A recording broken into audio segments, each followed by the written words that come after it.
Thank you for joining us today. I am Sarah Hine, Counselor and Transfer Coordinator at Prairie State College. And today I am with Richard McCollum, who has been so gracious in offering to share his story so that other students can learn from and perhaps achieve similar goals like he has. So Richard is transferring to start at his next university this fall in 2024. Before we go into the details, a quick heads up, we are recording this session. It is going to be posted publicly to YouTube. If you have questions, just ask them in the chat of the meeting or save them at the end. We will turn off the recording and you can unmute and have a live conversation at the end. And now I'm going to go ahead and turn it over to Richard. Thank you for doing this. Thank you, Sarah. I really appreciate that. So yeah, my name is Richard. I'm from Toronto. My journey with post-secondary education is a little bit less traditional, as when I graduated high school in 2021, I decided to take a gap year to save some money for college. I was only accepted into one local school around here, and I really didn't feel like that's what I wanted to do. I didn't want to fit in the box and be, just the go to a school for just going to school. So I took that gap year and worked in downtown Toronto, learned a lot about life in general and how to cooperate with society. So then I also played baseball during my gap year, and I was blessed to receive a scholarship from Prairie State College to come down and play baseball. I mean, I was kind of done with baseball, but I decided it'd be a good opportunity for me to save some money and go to school. And then when I went down there, my mom was born in the United States, so I was lucky enough to get the dual citizenship. And like you can see at the bottom there, when I graduated high school, I had a pretty subpar average. It was like a 3 GPA, the 80 average in Canada equivalents out to that. So I was blessed to receive a scholarship down there. And then that's when I learned about all the opportunities and how you can actually take classes in junior college that translates to university credits, which is something that we don't get in Canada, actually. So when you're in college in Canada, you have to stick with that program. Most of the times are like trade fundamentals and stuff. And then the university curriculum is also quite different. So that's good for that. Like Sarah said before, I'm transferring to University of North Carolina, Chapel Hill with a major in economics and a specialization in statistics. I'm planning to transfer internally to the UNC Kenan-Flagler. I was one credit off from directly admitting into there, but I needed a calculus class and unfortunately didn't have that on my transcript. So other than that, my experience at Prairie State was amazing. I had a 3.86 GPA, met a lot of amazing professors, and made some really good relationships while I was there, which introduced me to some awards like the Dr. Maureen Stein Humanities Award, which my fellow professor George Streeter and Max Hammond nominated me for my excellence in philosophy, which is interesting because I actually didn't even know anything about philosophy other than I needed it as a general education class. And then when I took that class, it kind of taught me how to write in a more influential and emotional way. So it's helped me even with my applications to colleges. I was able to have a better understanding of literature itself. And like I said before, I played baseball, so I had one of the best GPAs on the team and was nominated for the Baseball Scholar of the Year based on my commitments and involvement within the school community. So for me, transferring to a target school or a semi-target school is definitely essential for the career path that I'm going towards because I'm trying to work in high finance investment banking. And throughout this summer, I've kind of used my admission to UNC as a pipeline to help me get some internships. So I'm working 2 internships right now. One of them is for a company called Degree, which is a tech company in New York. They use artificial intelligence to progress conversation through machine learning and interpretation. Essentially, what it is for us right now having this conversation, the AI would listen in and interpret what we're saying and use prompts to try to forward the conversation in a respectful manner and try not to run around circles. So if there was a jump in the conversation, the AI would suggest talking about a certain topic or maybe delving deeper into another topic. And this is like one of the projects we did, which is on the point here, was we researched the relationship between AI and morality through the Chinese social credit system.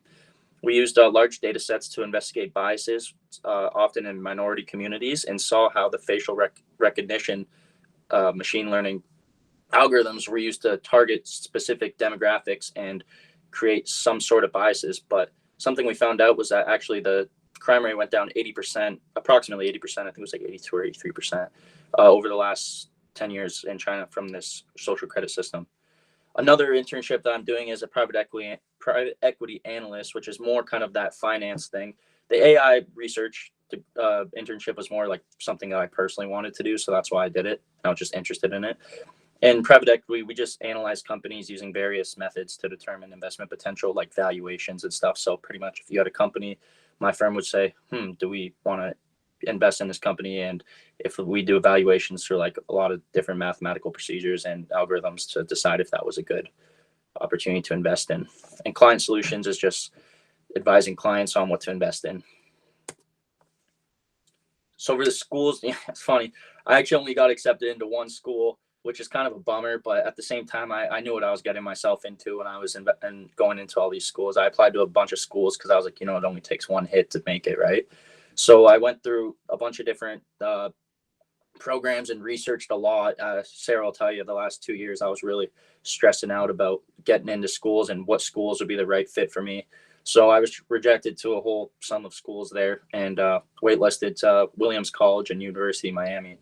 But the funny thing was that the first admission decision I got back was University of North Carolina on April 15th. So I was pretty hopeful that I was going to get into another school and then just never ended up getting into another school. But it possibly could have made the decision easier for me because I feel like if I would have got accepted to a bunch of schools, it would have been a lot harder to make the decision. And like I said before, I did a lot of research on what schools were going to be able to get me into investment banking and high finance. So there's a Reddit forum called Transfer Top 25. They're really good. Sometimes people lie on there or they troll a little bit and try to make people think like they deceive what actually the truth is. So that's why you can't have one lone source. You have to go through a bunch of other sources. Transferology is really good for students, especially in the Midwest area like Illinois. And because they have a lot of information about like the schools and the information there. Sarah introduced me to Transferology when I was looking at the public universities in Illinois.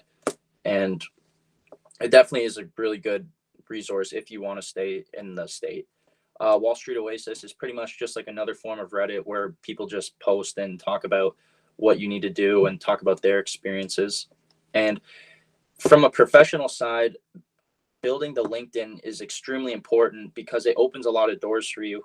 You'll see a lot of job posts on there. You'll see a lot of people from your school that are on there. You'll see a lot of teachers that are on there. And it's pretty much just like a Facebook for people that like a professional Facebook, I would say.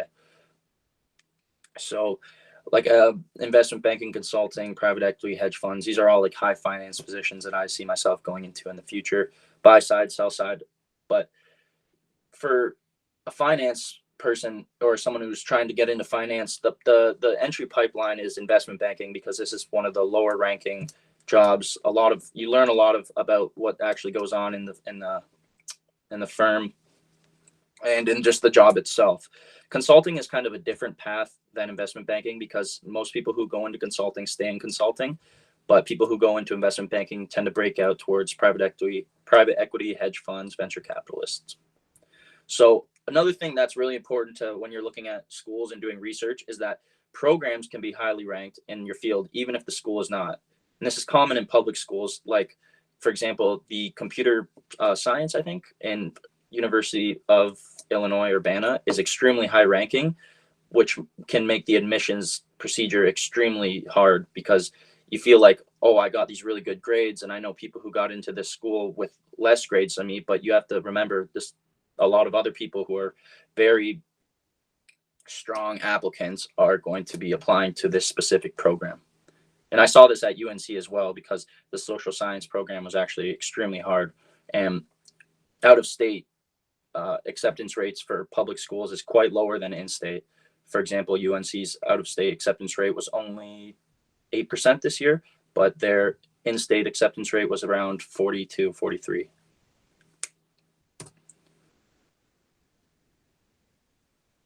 This is good for this. Yeah, there we go.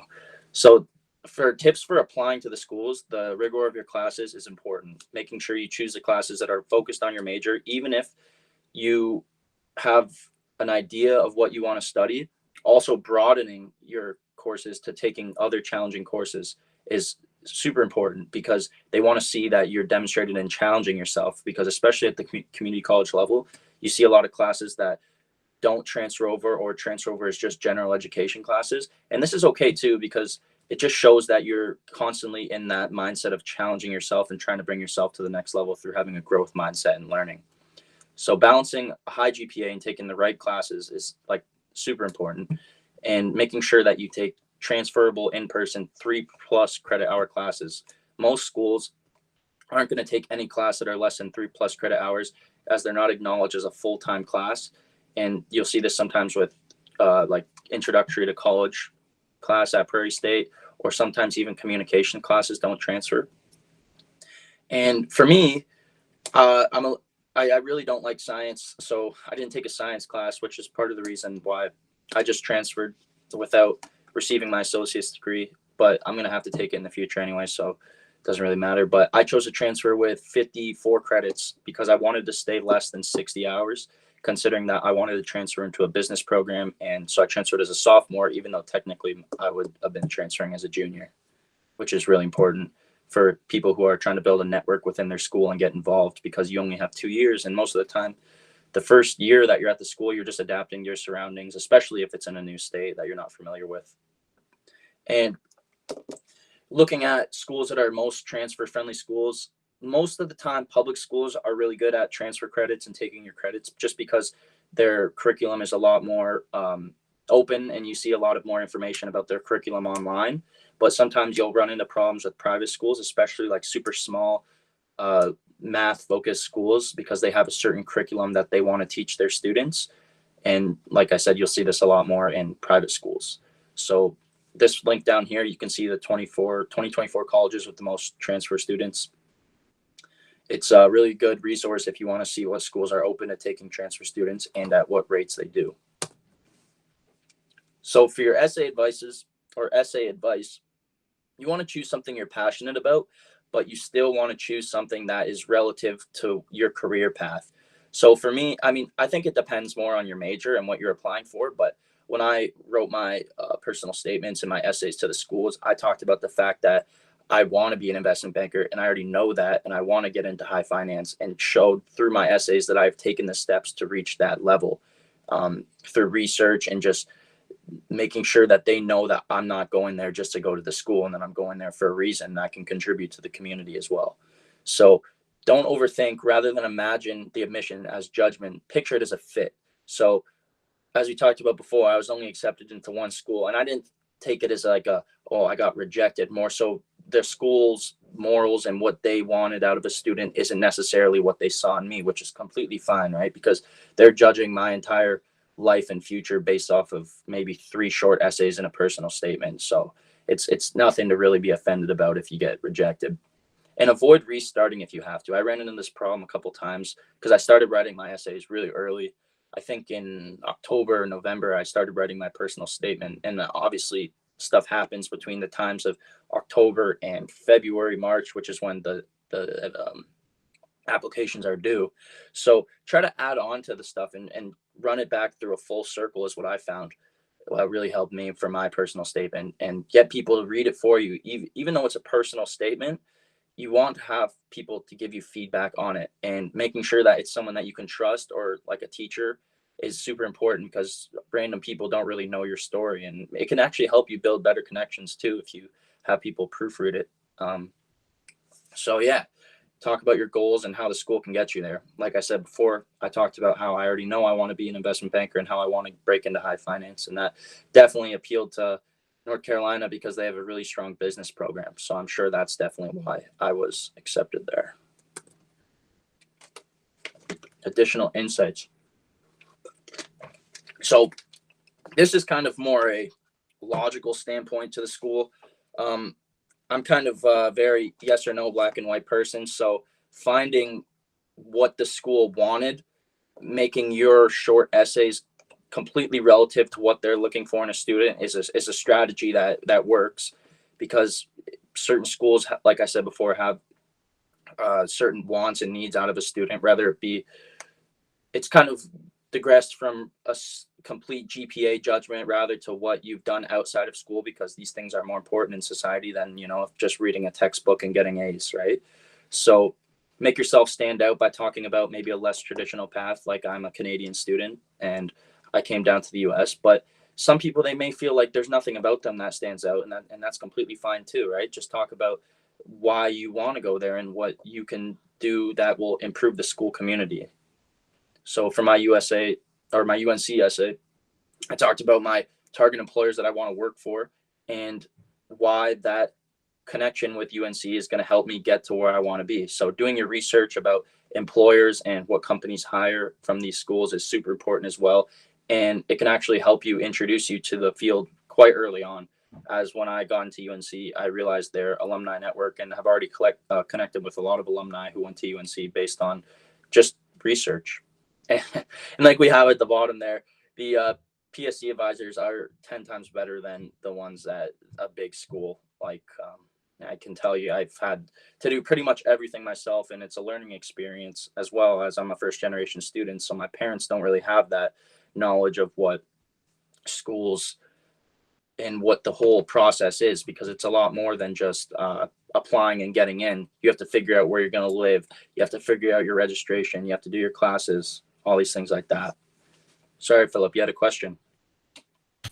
You say right here, like, make yourself stand out in your essay.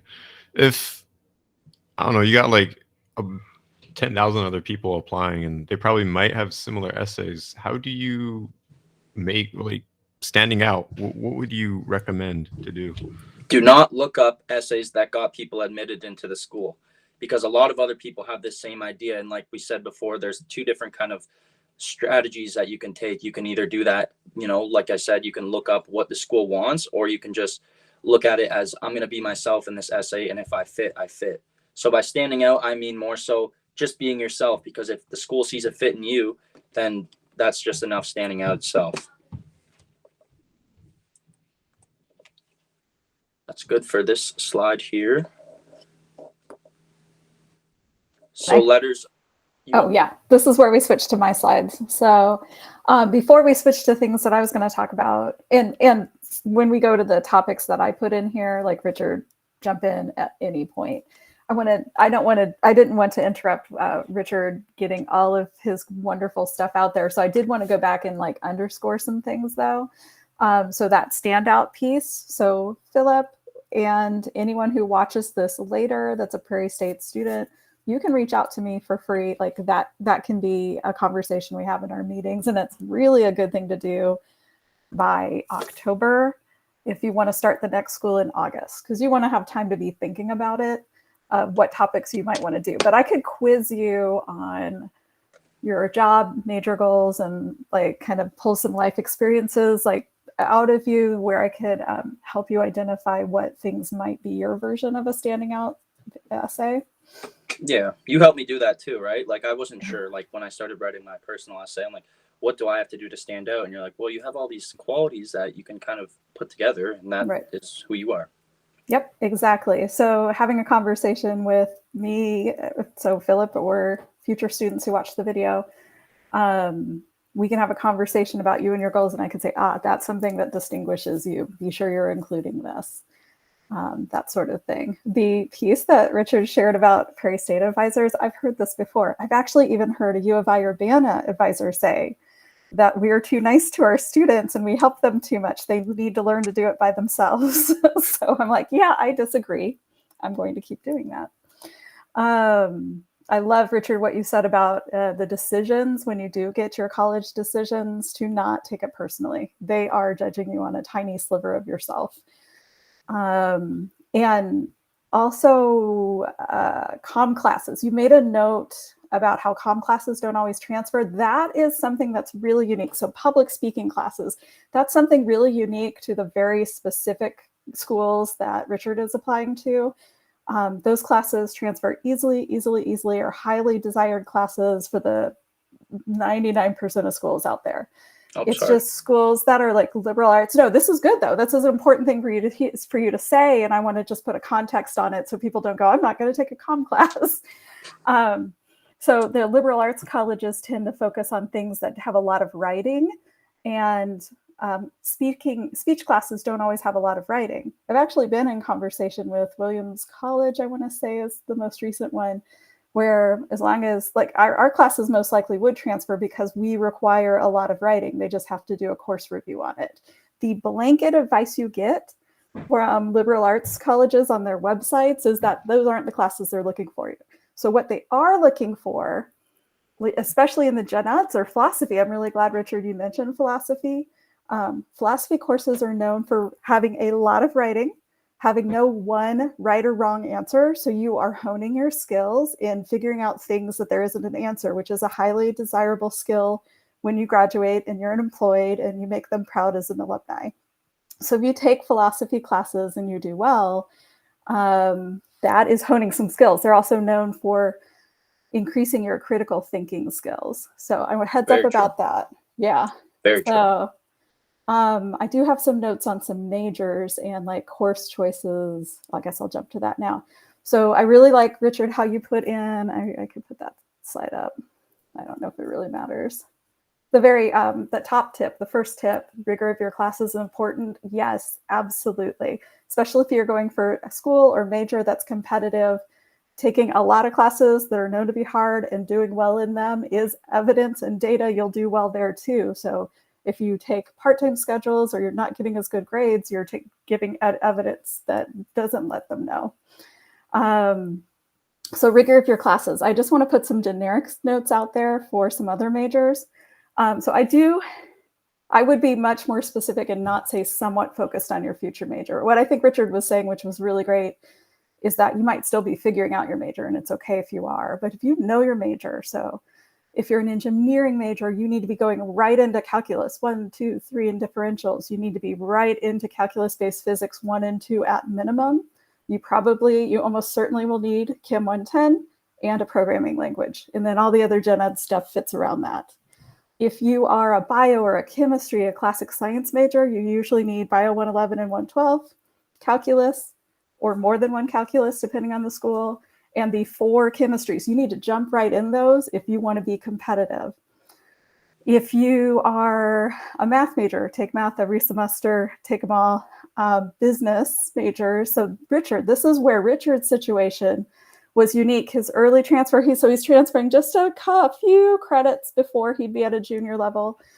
But that's just how his path worked out. And this is in his benefit because he is still working towards business, but like he said, he wasn't able to get into the calculus, which business majors, it is common practice throughout the United States for any major in a college of business that you need to have certain coursework done at the freshman, sophomore level before you can be at whatever major in the College of Business, like finance, accounting, marketing, those courses. So if you're thinking anything in the business area, you need the 2 econs, the 2 accountings, business calculus, business statistics, and then your gen eds. And that would meet the majority of requirements that business schools are looking at throughout the country. So I've been doing this for 17 years, and business majors have very common requirements. There always can be a little bit of variation, but if you want to be a business major, you have to be checking off some things off the list, or you might be looking for another major, or it might take you longer to graduate. I love what you said, Richard, about rankings in public schools. So that bolded line towards the bottom, don't look only at the school's overall ranking. And I love the U of I-Urbana example for computer science was perfect. The last time I checked U of I don't check all the time, but last time I checked U of I, they were ranked 41 in the country, which is amazing by itself. But computer science, I think it's like it's for sure in the top 10. I think it's in the top 5 for computer science. And I know someone who works in the computer science field, and they're like, really, if you're in the United States, if you're ranked number whatever in the US, that's really being ranked that in the world. Like people come around the world to get educated in computer science in the US. So U of I-Urbana, and I do want to make a note, if you're not a computer science major, it is so much easier to get into so many majors at U of I-Urbana. But if you are business related major, it's higher. It's extra hard if you're computer science and some of the engineering majors. So just another thing, any current Prairie State students, be sure to be meeting with me if we're not talking about this already. So I just kind of wanted to add in some pieces there. And Oh, and Richard, you just like skimmed right over it, but you got interviewed by Yale. Oh yeah, that was fun. Yeah, I think that one hurt the most actually, because I was like, oh, well, but the interviews they're common for transfer students because you only have 2 years at the school, so they kind of want to get a glimpse of who you are as a student and how you've changed over the last 2 years, especially someone like me who had a decent high school GPA, wasn't really involved, and then all of a sudden I did a complete 180 when I got to college. So oftentimes you'll see a lot of interviews and stuff like that from high schools if they want to know more about you.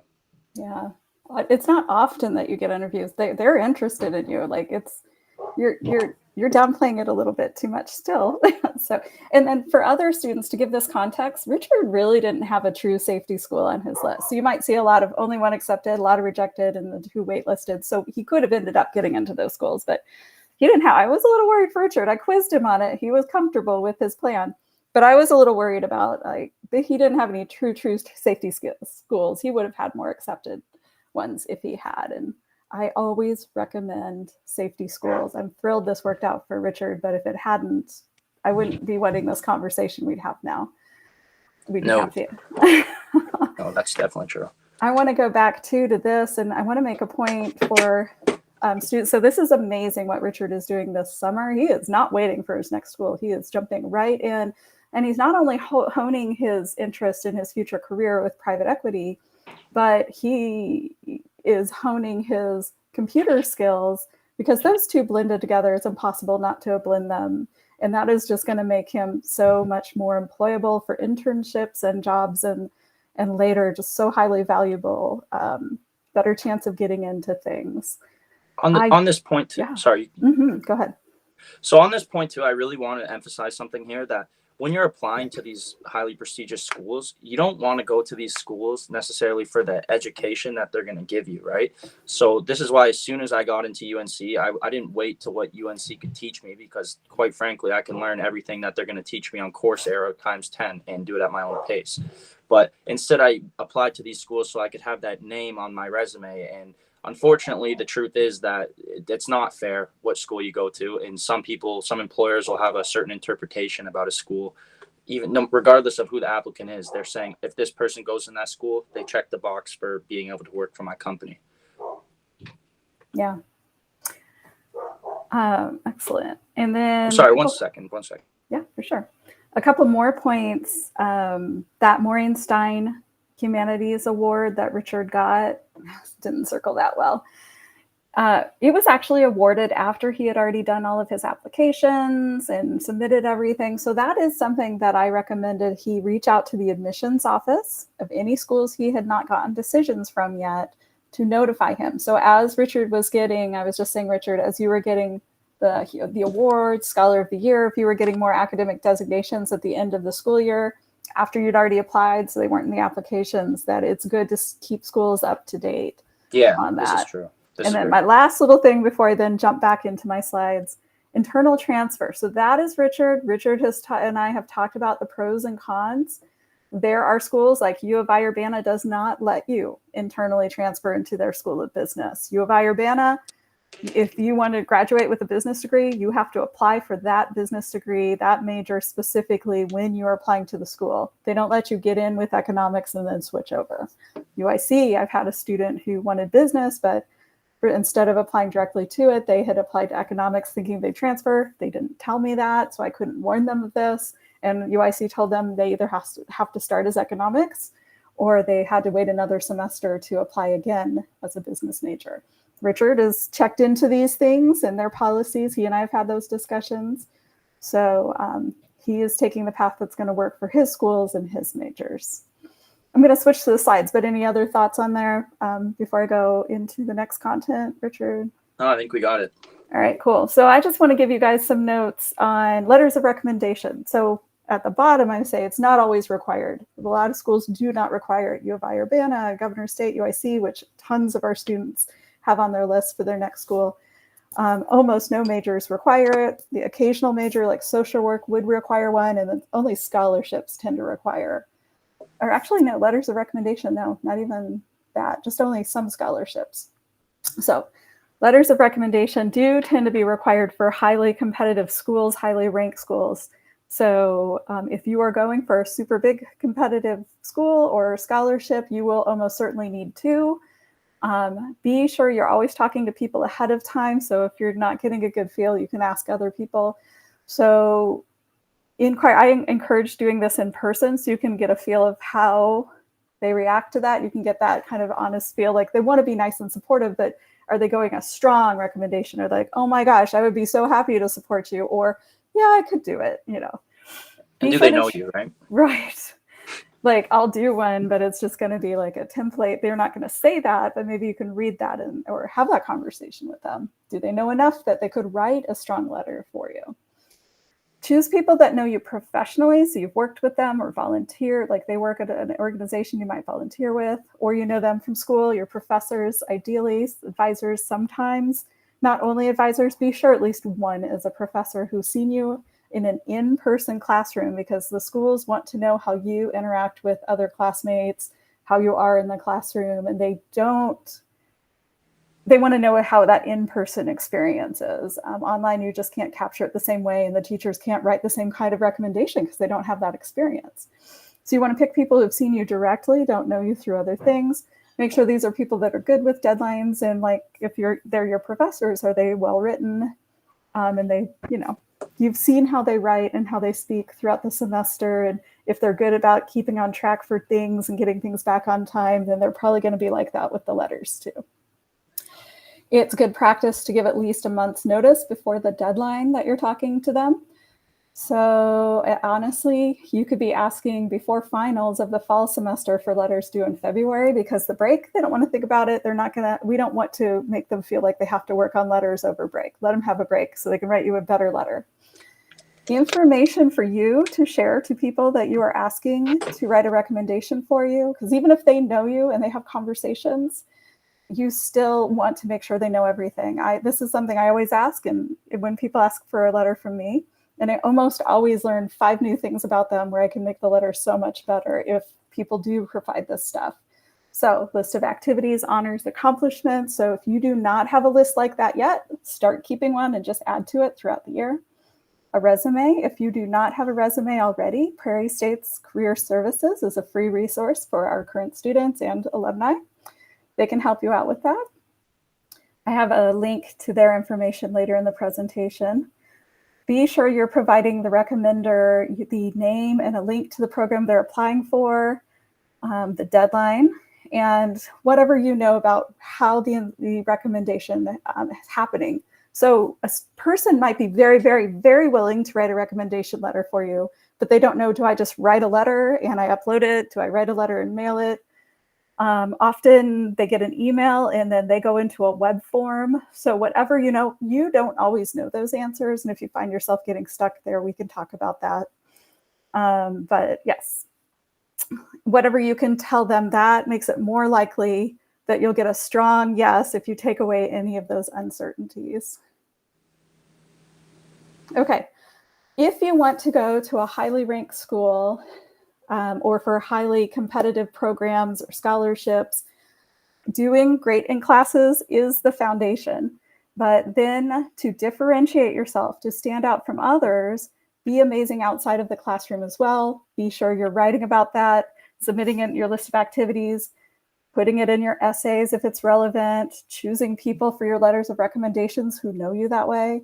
So for example, Richard and I attempted to create a transfer club this last school year, and there was interest, but it never was officially recognized. That's a lot of the clubs had that issue, but then that's an extra angle that I could write about, is having worked with him in that way. So these ideas, these bullet points are ideas of things you can be doing at Prairie State to excel beyond the classroom, outside of the classroom. And this is showing evidence. So the schools that are going to give a lot of money out or highly competitive or help you go to these top employers, they want to see that not only you're going to do well in classes, they want you to graduate. They want you to graduate on time too. They're also looking to see that you're going to interact well with the faculty and your classmates, and that you're going to take the best advantage of resources. So like Richard's example where he mentioned to UNC he's interested in their golf club. he's already showing like, I'm going to get involved in your community. It doesn't always have to be about your career goal. So these are ideas. Phi Theta Kappa, or PTK, is not a scam. It's email, it's legit. There are colleges out there, over 600 colleges and universities, that give additional scholarship money if you joined it while you were at Prairie State or at your community college. And some of these are even, not all, but some of them are even full tuition scholarship, and apply for it. All right, so other ways, you don't have to do everything at school. You could be doing volunteering, community service.